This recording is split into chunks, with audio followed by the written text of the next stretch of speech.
American Street Fighter. Is this a bad movie? Let's get into it. Protect your turf. That's the tagline. That's got nothing to do with this movie. Yeah, it's not about protecting your turf. Anyway, American Street Fighter is from 1992. It released in 94. Oh, really? Yeah. Oh, okay. It lasts about an hour and 25 minutes. Stars Gary Daniels. And a wig to start with. The start of the movie opens up several years before the bulk of the movie. And yeah, he's wearing some wig. It's terrible. This movie just proves you can make anything. You can make a movie with 3 sight scenes, 1 plot, and 0 sense. I mean, Gary Daniels, I feel like he should have probably been bigger in the 90s. He had really good martial arts. His acting was, you know, no worse than several other people we saw in the 90s. Or now, yeah. Anyway, the basic plot is Jack Tanner is a young man whose friend is killed in a shootout, which you don't see, they just hear the gunshots. That's cheap. Yeah. Eno, man! Well, anyway, he flees to Japan, I think, and then the next thing you know, he's like this high-tower businessman. Yes, he is.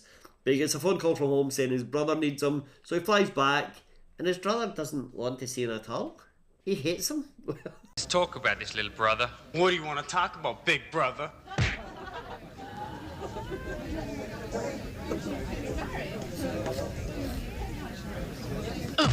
He finds out his brother has been lured into this underground fighting ring, and he's doing well. Lead him to it. Yeah, but the people, you know, eventually it's going to lead to him being seriously injured or killed. Right? That's the start. Well, he doesn't want that to happen. Why? And the only way he can get his brother free from this organisation, even though the brother doesn't want to be free from this organisation, well, anyway, the only way he can get him free is to also join the fighting organisation and beat everyone up. This is the only way.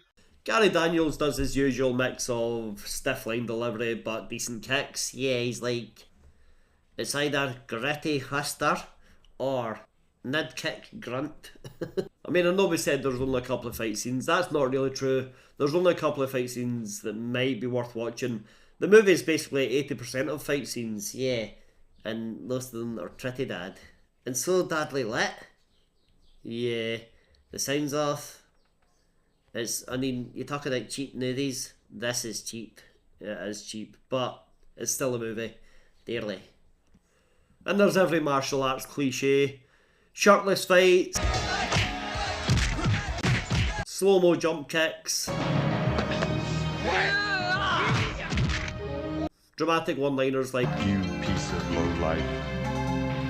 As far as I'm concerned, I'm back in Vietnam. And there's no mercy." But the reason a lot of the fights aren't worth watching is because they're so long. One guy started throwing a punch. I went to the toilet, came back, and he's still throwing the same punch. Well, I aged during this movie. Right. That's dark though. The movie's shot with one camera, one flashlight, and a whole lot of optimism. I mean, half the scenes are lit like it's a haunted garage. Haunted garage. One of Jake's first fights is against the guy called the Viper. Yeah, telling Jake's fighter name. American Street Fighter. Hey, crap. Right. It is a bit, yeah. American Street Fighter!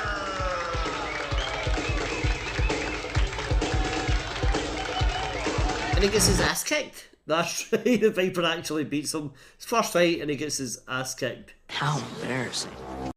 He wakes up in hospital and realises there's more to this story going on. Yeah. Basically, the fighters are made to fight until they die, and then when they die, their bodies are being filled with drugs and sent to Cambodia. What? Yeah, exactly. Anyway, so Jake escapes from this hospital once he wakes up. He goes to see his ex-girlfriend, Rose, and Rose is like, they have an argument basically. Because Rose is like, you need to tell your brother, Randy, that Jake's like, I tried, I got an ass kicked.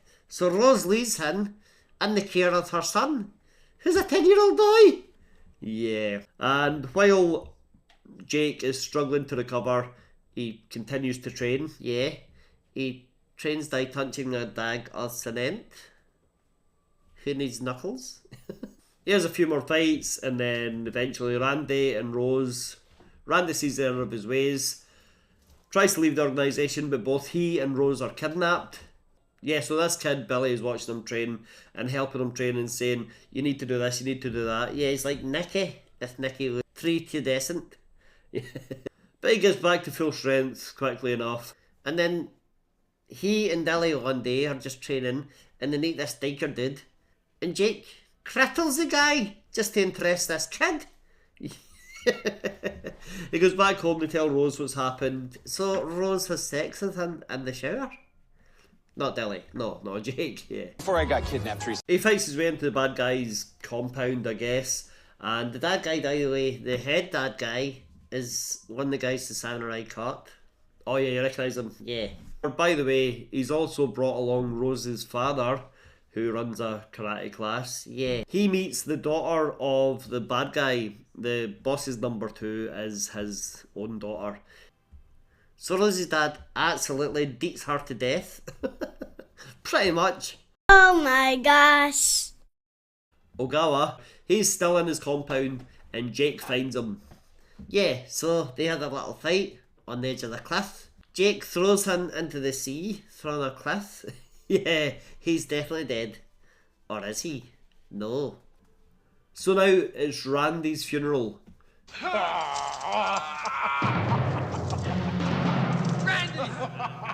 Randy! No! No! Randy! You bastard! No! Everyone's there, well, 3 people are there. Yeah. At this time, this is when Ogawa decides now's the perfect time to reveal I'm still alive and has a sword fight with Jake. Yeah, he appears at the funeral with a sword and he's like, right, come on, I'm not dead. I know you threw me into the sea from like a 50-foot drop, but I'm fine, it's okay. Let's fight. Them's fighting words. So they have a sword fight right beside the coffin. Jake wins again and actually makes sure Ogawa's dead this time, even though he's definitely dead before. You would think so. But yeah, Ogawa's definitely dead now. Then the next thing you know, Jake is back with Billy. And Jake tells Dilly, by the way, I'm your dad. Dilly says, I know. And that's the end of the movie. Absolute crap. Don't watch this. It's so cheap. It's terrible. I mean, it's terrible. It's not the best. So there's no need for me to ask if it's a bad movie. In your opinion, it's one of the worst.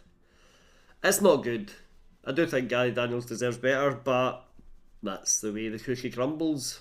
But as always, you might have grown up with this movie, you might have a soft spot for it, you might think it was great, you are mental. No, don't say that. You are crazy. No, listen, people have got different opinions.